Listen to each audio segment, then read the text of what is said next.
আয়াতের ভিতরে আল্লাহ রাব্বুল আলামিন বলেছেন, আমি তোমাদের উপরে রমজান মাসের রোজাকে ফরজ করছি, শুধু তোমাদের উপরেই না, আগের নবী রাসূল তাদের উম্মতের উপর ফরজ করেছিলাম।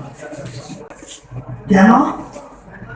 এর মাধ্যমে তোমাদের ভিতরে তাকওয়া, আল্লাহ ভীতি তোমাদের রমজান মাসের রোজার মাধ্যমে তৈরি হবে, আল্লাহর ভয় পয়দা হবে। আসলে কথা বেশি না বলি, এই বাংলাদেশের ৫৩ বছর স্বাধীনতার ইতিহাস ৫৪ বছর চলেছে।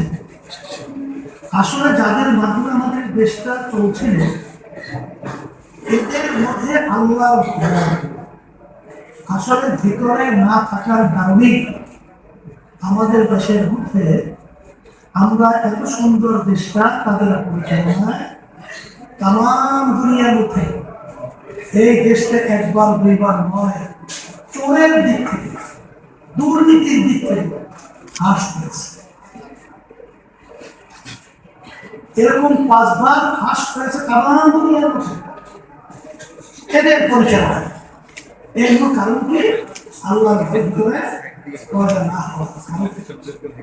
আসলে যখন কোন মুসলমান, কোন মানুষ, আপনাদের সকলকে আমরা ধন্যবাদ জানাই, আমরাও দোয়া করি, আমরাও দোয়া চাই আল্লাহ যেন আমাদের সকলকে একাকার হয়ে গলায় একে হাতে হাত দিয়ে আমরা যেন এই সুন্দর দেশটাকে বলতে পারি, ইসলামের ভাবমূর্তি আমরা রক্ষা করতে পারি, আমরা মুসলমানদের পরিচয় দিয়ে এবং রমজানের যে আমাদের মূল উদ্দেশ্য আল্লাহর ভয় রক্ষা করতে পারি।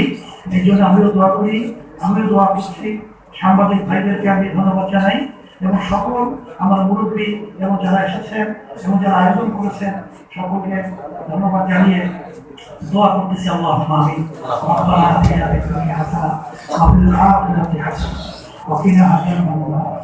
আল্লাহ আপনি আমাদের জীবনের গুনাহকে মাফ করুন। আল্লাহ আপনি আমাদের জীবনের গুনাহকে মাফ করুন।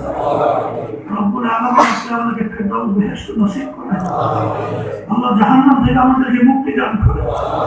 আল্লাহ জাহান্নাম থেকে আপনি আমাদেরকে মুক্তি দান করেন। আল্লাহ জাহান্নাম থেকে আপনি আমাদেরকে মুক্তি দান করেন। রব্বুল আলামিন আপনার ভয় আমাদের ভিতরে পয়দা করেন। আপনার ভয় আমাদের ভিতরে পয়দা করেন। আপনার ভয় আমাদের ভিতরে পয়দা করেন। আল্লাহ আমাদের রোজা নামাজ সহ জামান কুতুবে জামান সৈয়দ ফজলুল করিম রাহমাতুল্লাহ আলাইহিকে ডাক দিয়ে ইত্তেহাদুল উম্মাতের ইসলামী শাসন করার জন্য ডাক দিয়েছিলেন। তখন সেই ডাক দিয়ে যারা ডাক দিয়েছিলেন কেউ পাশে ছিলেন না, সবাই ভেঙে গিয়েছিলেন। তখন সৈয়দ ফজলুল করিম আলাইহি এই ইসলামের ঝান্ডা তুলে